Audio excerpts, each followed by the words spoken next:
शुरुआत करेंगे रुपेश सिंह हत्याकांड में जो पुलिस ने अपनी नई थ्योरी बनाई है उससे। दरअसल इसको लेकर सवाल उठाया जा रहा है और अब तो रुपेश की पत्नी ने भी इसको लेकर सवाल उठाए हैं। पत्नी की अगर माने तो उसे पुलिस की जांच रिपोर्ट पर भरोसा नहीं है और इस मामले की दोबारा जांच कराई जानी चाहिए।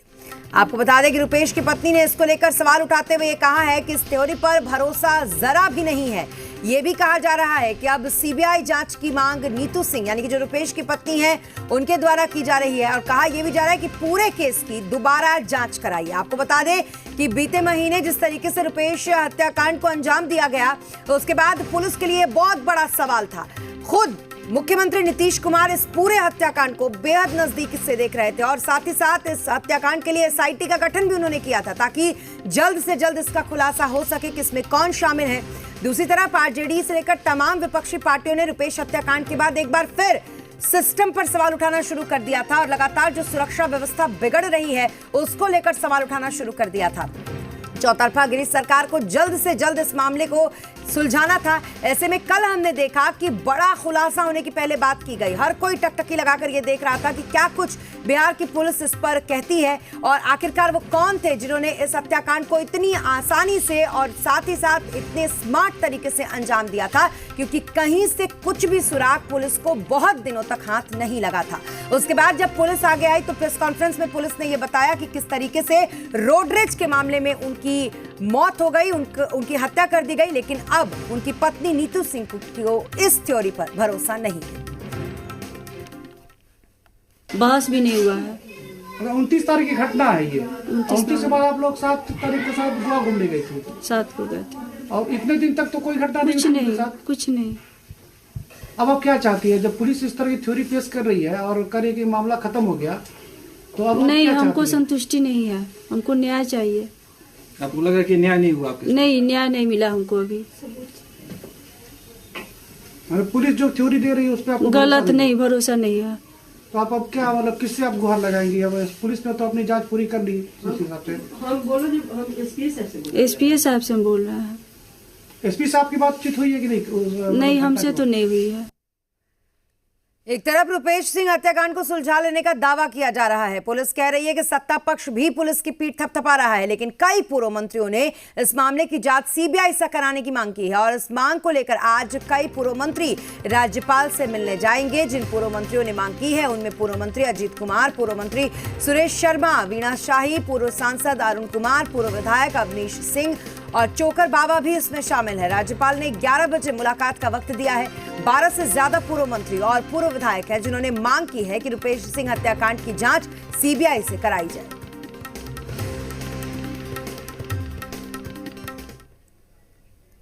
रुपेश हत्याकांड की जांच सीबीआई से कराने की मांग को लेकर गुरुवार को बिहार के 1 दर्जन से अधिक पूर्व मंत्री एवं पूर्व विधायक महामहिम राज्यपाल से मिलेंगे।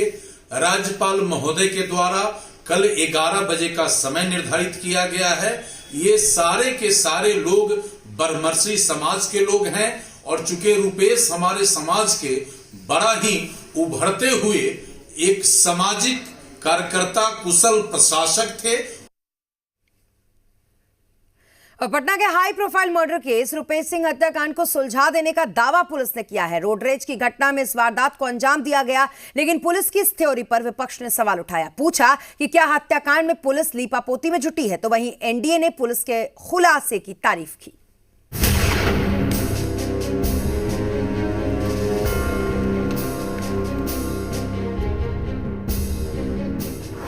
मर्डर मिस्ट्री के खुलासे पर सियासत गरमाई। विपक्ष ने पुलिस थ्योरी पर उठाए सवाल। जेडीयू बीजेपी ने पुलिस की पीठ थपथपाई। इस बाइक चोर को सामने लाकर पुलिस ने दावा किया कि रुपेश सिंह की हत्या इस चोर ने की और वो भी महज रोड रेज की घटना को लेकर। पुलिस की इस थ्योरी पर आरजेडी ने सवाल पूछा है कि क्या पुलिस मुख्य आरोपी को बचा रही है।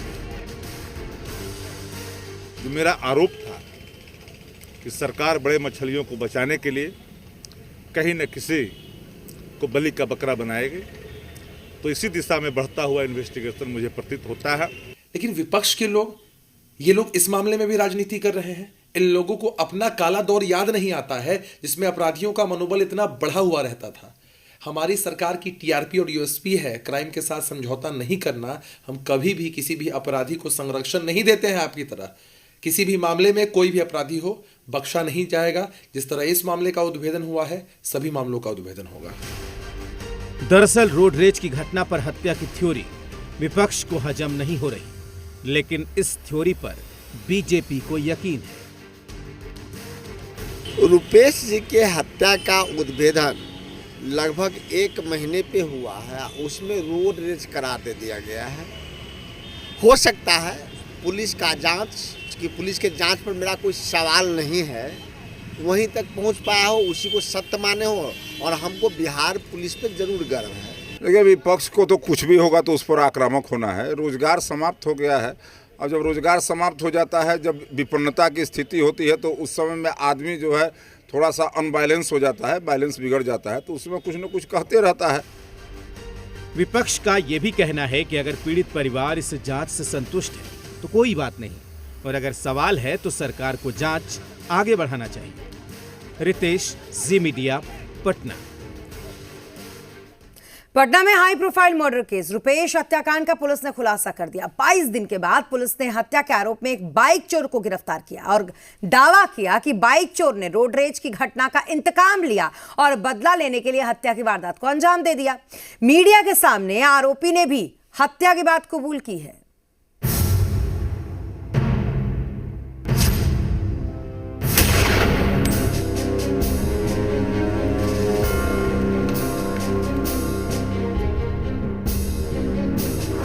22 दिन बाद मर्डर मिस्ट्री का हुआ खुलासा। रुपेश के हत्यारे को पुलिस ने किया गिरफ्तार।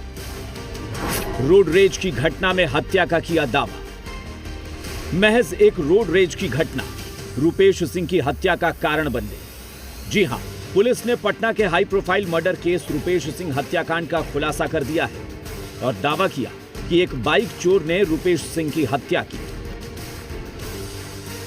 लोजपा कार्यालय के पास से ये जा रहा था एयरपोर्ट की तरफ, और एक फर्स्ट कट ही है उस रोड पर, उस पर से यू टर्न ये लेता है और सामने से एक MC मॉइसन गैराज गाड़ी आती है और दोनों उस गाड़ी की स्पीड नॉर्मल से अधिक बताता है ये, और लगभग एक्सीडेंट होता है और ये मरते मरते बचता है। फिर जैसा कि जनरली होता है दोनों राइडर्स आपस में बाताबाती करते हैं। इसके अनुसार जो चालक है उतरता है, इसके साथ मारपीट होती है। पुलिस ने हत्या की वजह को लेकर जो थ्योरी पेश की उसके मुताबिक इंडिगो के स्टेशन हेड रुपेश सिंह की हत्या एक बाइक चोर ने अपने 3 साथियों के साथ मिलकर की। 29 नवंबर को आरोपी की बाइक से एयरपोर्ट के पास ही रुपेश की कार टकराई थी। इस टक्कर में आरोपी और रुपेश सिंह के साथ हाथापाई हुई। इसके बाद बदला लेने के लिए आरोपी ने करीब 1.5 महीने बाद 12 जनवरी को रुपेश की हत्या कर दी। इस हत्या की साजिश कन्हई नगर में रची गई। मारपीट के बाद 4-5 दिन तक राजवंशी नगर इलाके में वो घूमता रहा। दोस्त के साथ मिलकर प्लानिंग की। वारदात से पहले 4 बार अटेम्प्ट भी किया। पहली बार पुनाई चक, दूसरी बार घर के पास टर्निंग पर। इसके बाद एक दिन गाड़ी घर में खड़ी थी तब, लेकिन पुलिस रहने की वजह से हत्या को अंजाम नहीं दे सका। वो धक्का लगते लगते बचा था। धक्का लगा था कि नहीं? धक्का लगते लगते बचा था। तो फिर क्यों, क्या हो गया था, क्यों इतना गुस्सा था आपको? सर वो मारने लगा हमको। क्या बोल रहा था? बस उतर के मारने लगा। हम रिक्वेस्ट कर रहे हैं कि छोड़ दीजिए, फिर भी मारने लगा तो गुस्से में आ गया। तो फिर आप में गुस्सा क्यों आया, मतलब क्या कारण हुआ अचानक? सर बस ऐसे गुस्सा। पुलिस ने अभी तक सिर्फ एक आरोपी को गिरफ्तार किया है और फिर उसे मीडिया के सामने लाया गया। पुलिस दावा कर रही है कि हर पहलू को खंगाला गया है और आरोपी के खिलाफ उनके पास पुख्ता सबूत है। एविडेंस के आधार पर एक व्यक्ति को पकड़ा है जिसने घटना को कबूला है।